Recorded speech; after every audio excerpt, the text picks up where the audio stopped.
नमस्कार दोस्तों, वंदे मातरम।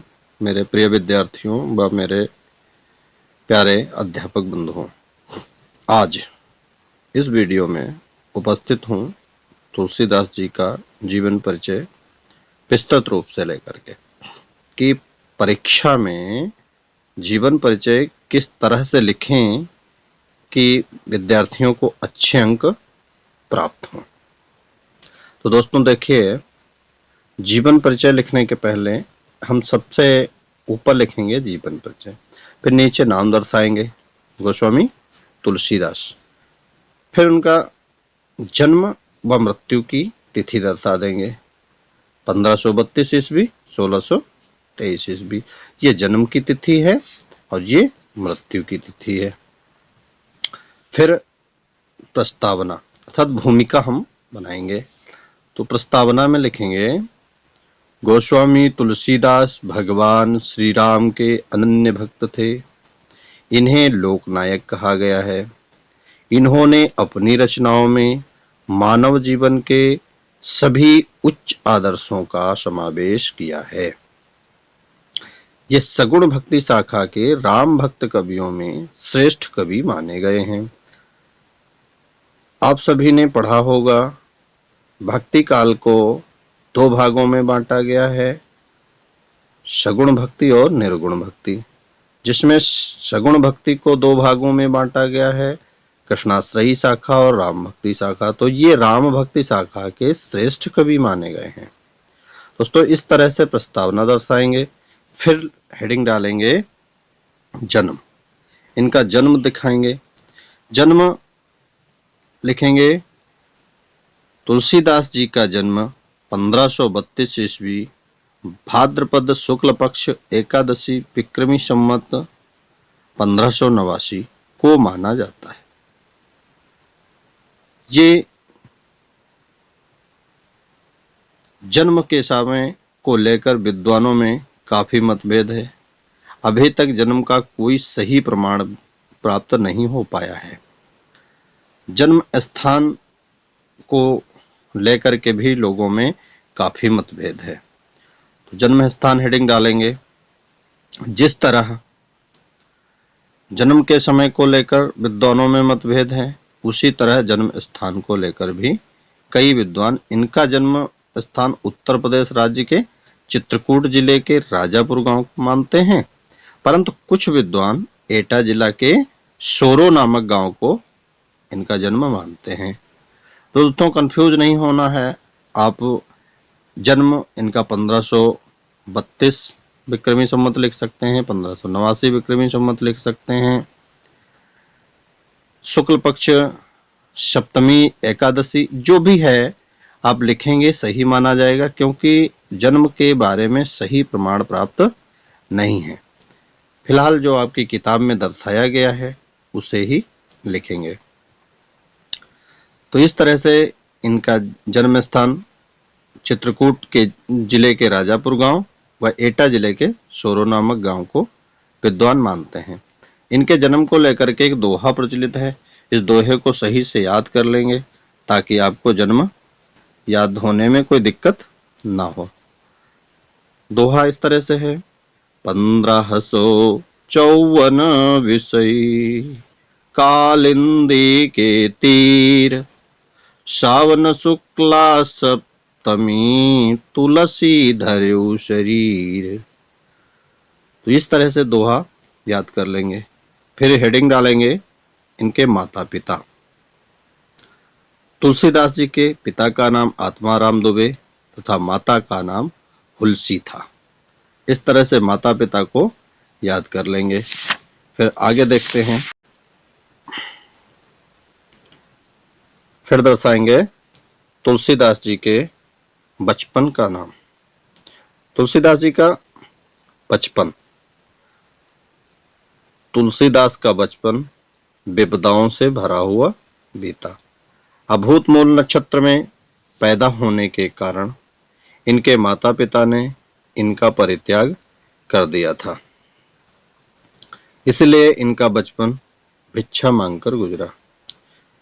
बताते हैं दोस्तों, ये भिक्षा मांगकर इधर उधर घूमा करते थे, खाया करते थे।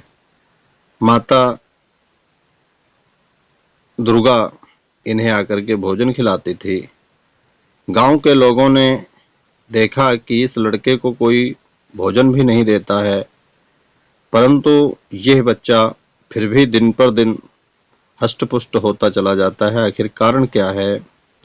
तब एक महिला ने छुप करके देखा, तो क्या देखा कि एक सुंदर सी युवती आती है, भोजन की थाल सजा कर लाती है और वो बच्चे को भोजन करा के जाती है। तो एक दिन वो महिला जो छुप छुप कर रोज देखती थी, वही माता जी के चरणों को पकड़ लिया। उसी दिन से बताते हैं माता नहीं आई और गांव के लोगों ने उस बालक का सेवन करना शुरू कर दिया। तब भगवान शिव के आग्रह से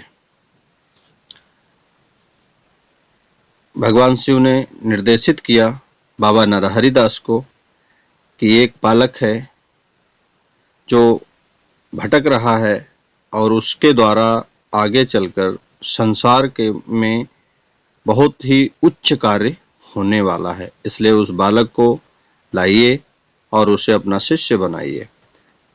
तब आगे हेडिंग डालेंगे, गुरु। इन्हें गुरु की प्राप्ति किस तरह से हुई? जब ये अपना बचपन गलियों में भिक्षा मांगकर बिता रहे थे, तभी सौभाग्य से इनकी मुलाकात संत नरहरि दास से हुई। उन्होंने तुलसीदास को अपने साथ ले लिया और पालन पोषण किया। बाबा नरहरि दास ही इनके गुरु हुए। उन्होंने अपने गुरु से शास्त्रों का संपूर्ण ज्ञान अर्जित किया। उसके बाद ये काशी आ गए, काशी में रहने लगे। फिर काशी में जब ये रह रहे थे, तुलसीदास की आयु 29 वर्ष की हुई थी। तब उन्होंने परम विद्वान महात्मा शेष सनातन के आग्रह से एक सुंदर कन्या दीनबंधु पाठक की पुत्री रत्नावली से विवाह किया। ये अपनी पत्नी से बहुत प्रेम करते थे। एक दिन हुआ क्या, इनकी पत्नी मैके चली गई। जब तुलसीदास को पता चला तो ये आंधी तूफान का सामना करते हुए आधी रात को अपनी ससुराल जा पहुंचे, परंतु इस तरह इनका वहां पहुंचना रत्नावली को अच्छा नहीं लगा। इस पर इनकी पत्नी ने इन्हें फटकार लगाते हुए कहा, लाज न आई आपको दौरे आयो साथ। तुलसीदास को फटकार लगाते हुए इनकी पत्नी ने ये लाइन बोला है, लाज न आई आपको दौरे आयो साथ, अस्थि चरमई देह मम तामे ऐसी प्रीति, तैसी जो श्री राम मह होती न तो भव भीति। इस तरह से आप हमारे पीछे चले आए, आपको लाज भी नहीं आई।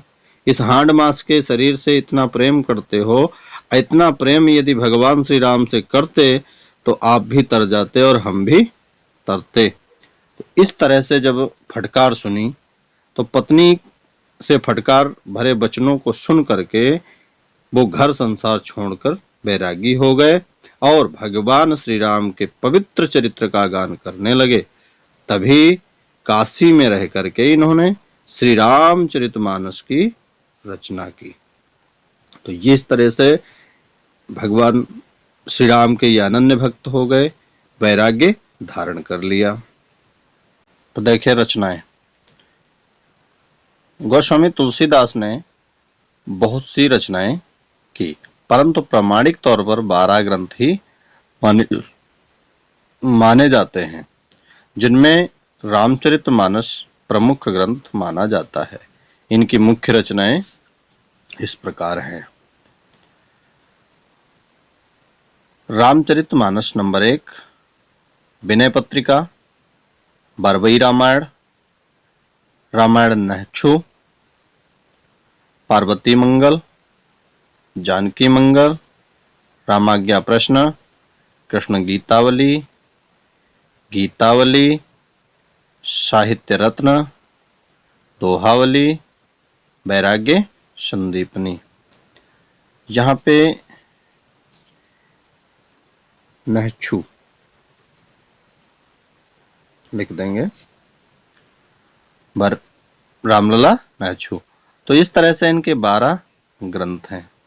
तो ये रचनाएं दर्शाने के बाद यदि आपसे साहित्यिक परिचय पूछा जाए तो मृत्यु पहले लिख देंगे, फिर साहित्यिक परिचय जब लिखेंगे उसमें रचनाएं लिखेंगे, फिर भाषा शैली लिखेंगे। लेकिन यदि केवल जीवन परिचय पूछे, परीक्षा में आपके केवल जीवन परिचय पूछा जाए, तब आप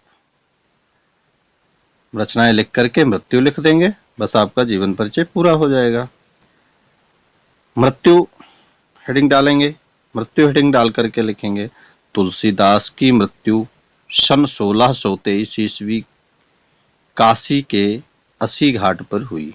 इनकी मृत्यु के संदर्भ में एक दोहा प्रचलित है। दोहे को याद कर लेंगे तो आसानी से आपको इनकी मृत्यु याद रहेगी। सम्मत 1680 अस्सी गंग के तीर, सावन शुक्ला सप्तमी तुलसी तजो शरीर। मेरे प्यारे विद्यार्थियों, इनका जो जन्म का दोहा है और मृत्यु का दोहा लगभग सेम है, क्योंकि अंतिम लाइन जो है वो एक ही जैसी है। सावन शुक्ला सप्तमी, जन्म में लिखते हैं तुलसी धर्यो शरीर, मृत्यु में लिखते हैं तुलसी तज्यो शरीर। तो इस तरह से गोस्वामी जी का जीवन परिचय आप लोग लिखेंगे। फिर यदि हम में साहित्यिक परिचय भी पूछता है तो स्पष्ट रूप से उनकी भाषा शैली दर्शाएंगे, काव्यगत सौंदर्य भी लिखेंगे। हम आपको यहाँ संक्षेप में इनकी भाषा शैली बता देते हैं, लेकिन ये लिखने की जरूरत नहीं है यदि केवल जीवनी पूछी जाए तो। यदि केवल जीवनी पूछी जाए तो भाषा शैली नहीं लिखेंगे। तुलसीदास ने अपनी काव्य रचनाएं अवधी तथा ब्रज दोनों भाषाओं में किया है। रामचरितमानस अवधी भाषा तथा विनय पत्रिका ब्रज भाषा में रची गई है। इन्होंने मुक्तक शैली, साखी आदि शैलियों का भी प्रयोग किया है। इन्होंने छंदों में दोहा, चौपाई, कबीर, सवैया पद आदि छंदों का, सोरठा है आदि सभी छंदों का इन्होंने काव्य शैली तथा सभी अलंकारों का भी प्रयोग किया है। तो इस तरह से आप इनकी भाषा शैली दर्शा देंगे। फिर काव्यगत शैली के बाद आप हेडिंग डालें हिंदी साहित्य में स्थान। हिंदी साहित्य में स्थान हेडिंग डाल करके आप लिखें गोस्वामी तुलसीदास हिंदी के सर्वश्रेष्ठ कवियों में गिने जाते हैं। इनके द्वारा कविता की सर्वतोन्मुखी प्रगति हुई है। मानव प्रगति के जितने रूपों का सजीव वर्णन तुलसीदास जी ने किया है उतना अन्य किसी कवि ने नहीं किया। इनको मानव जीवन का सफल पारखी कहा जा सकता है। गोस्वामी तुलसीदास जी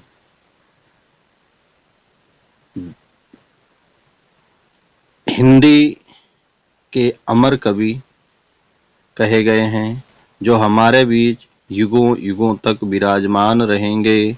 तो दोस्तों, इस तरह से गोस्वामी तुलसीदास जी का जीवन परिचय लिख करके आप सभी परीक्षा में अच्छे अंक प्राप्त कर सकते हैं। मैं ईश्वर से यही कामना करूंगा कि आप सभी अपने जीवन में सफलता प्राप्त करें व अच्छी प्रगति करें। मेरा नाम राम प्रताप यादव, मेरी मेल आईडी है जिस पर आप किसी भी प्रतिक्रिया दे सकते हैं। ramprtap@gmail.com, ramprtapy2022@gmail.com, जिस पे आप अपनी प्रतिक्रिया दे सकते हैं।